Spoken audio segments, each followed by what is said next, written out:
All right, today we're diving into something that could literally reshape our world. I'm talking about quantum chips. And these aren't just a small step up from what we have now. Oh no. They operate in a completely different reality. Let me ask you something. What if we could solve problems that would take even our best supercomputers, the absolute monsters of computing, billions of years to crack? And what if a new kind of machine could do it in maybe a few hours? Or even minutes? Well, the answer to that incredible question, it lies in a totally revolutionary new kind of processor. We're talking about something that's kicking off a whole new age of computing. Everything we use today, from the phone in your pocket to the biggest supercomputers on the planet, they all run on bits. They're basically just tiny switches that are either on, a 1, or off, a 0. Super simple. But quantum chips, they get their mind-blowing power by just completely shattering that rule. They play by a set of principles that honestly feel like they defy logic itself. So how in the world do they pull that off? It all boils down to the wonderfully strange rules of quantum mechanics. So let's jump into the quantum realm and break down the two key ideas that make all of this possible. Okay, so this is the absolute core difference. A regular old classical bit, it's a simple choice. It's either a 0 or a 1. That's it. But a quantum bit, what we call a qubit, can be a 0 and a 1 at the exact same time. It holds all the possibilities at once. It's this incredible trick that's built on two core quantum principles. First up, we have something called superposition. And really, this is the magic that lets a qubit pack in so much more information than a regular bit. Instead of just being on or off, it's more like it exists in this fuzzy cloud of all the possibilities. Here's a fantastic way to picture it. Think about a spinning coin, right? While it's spinning in the air, it's not really heads and it's not really tails. It's kind of both at the same time. It's only when it finally lands, when you measure it, that it locks into one single state, heads or tails. That's superposition. All right, if you thought that was weird, the second principle is even stranger. It's called entanglement. And this is where things get, well, spooky. It's where two or more qubits get linked together in this mysterious way.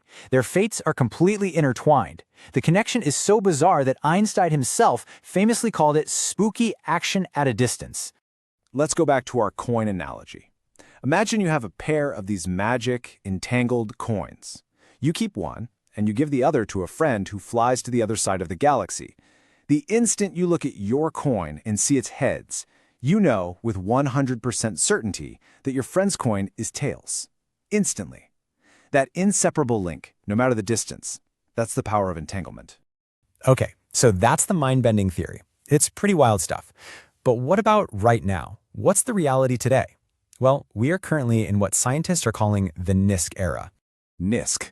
It stands for Noisy Intermediate Scale Quantum. And honestly, it's the perfect name for where we're at. Intermediate scale just means we can now build chips with a decent number of qubits. But that first word, noisy, that is the really crucial part.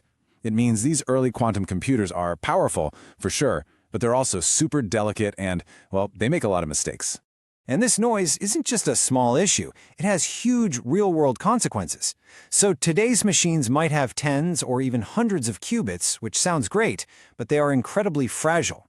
That environmental noise we're talking about, it means that even the tiniest vibration or temperature fluctuation can throw everything off and cause errors.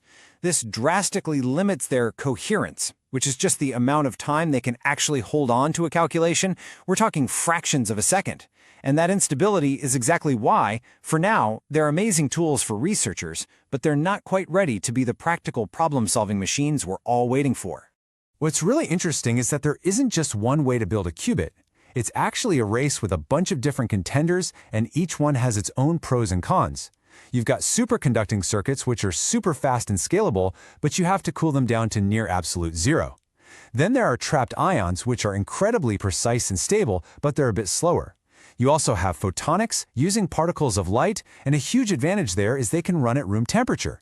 And finally, spin qubits, which use electrons and silicon, which could mean we could eventually make them just like we make our current computer chips. It's anyone's guess which one of these technologies is going to win out in the end. So, the big question is, how do we get from these noisy machines we have today to the powerful quantum future we've been talking about? Let's take a look at the path forward. Okay, the number one absolute biggest challenge facing engineers right now is fragility. That magical quantum state, that superposition we talked about, is unbelievably delicate. I mean, the absolute slightest disturbance from the outside world, a tiny vibration, a little change in temperature can make the whole system decohere. That's basically a fancy word for forgetting all its quantum information, and that leads to errors. And just to put this challenge into perspective for you, get this. To create just one single stable qubit that can correct its own errors, what they call a logical qubit, scientists figure they'll need around 1,000 of the noisy physical qubits we have today. 1,000! They all have to work together like a team, constantly checking on each other to correct errors, just to act as one single, reliable unit. That shows you the immense scale of the engineering mountain we still have to climb. But don't worry, there is a roadmap. In the very short term, say the next 3 years, we're just going to see bigger and better versions of the noisy computers we have now. Then, looking out maybe 3 to 7 years, we should start to see the very first demonstrations of those error-correcting, fault-tolerant systems. And then, the long-term goal, 10+ years out, that's when we hope to see the large-scale, universal quantum computers that can finally start cracking those really big, world-changing problems. And that, of course, brings us to the most exciting part of all. Once we actually have these powerful machines, what are we going to do with them? What are these impossible problems that they were literally born to solve? Well, for starters, how about medicine? The way atoms in a molecule interact is fundamentally a quantum problem. Our best classical computers can only really guess at it, but a quantum computer could simulate those interactions perfectly, which would let us design new, life-saving drugs in just a fraction of the time it takes today. Or take a huge one, climate change. A quantum computer could create simulations of our entire planet's climate with a level of detail that is just unimaginable right now. This could help us truly understand complex weather patterns and maybe even help us invent new materials or processes for a more sustainable future. Then you've got things like global finance and logistics.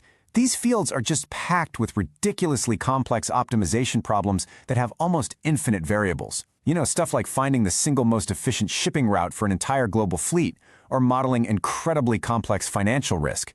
These are exactly the kind of monstrous calculations that quantum computers are built for. And then there's the one that's a bit of a double-edged sword, cybersecurity.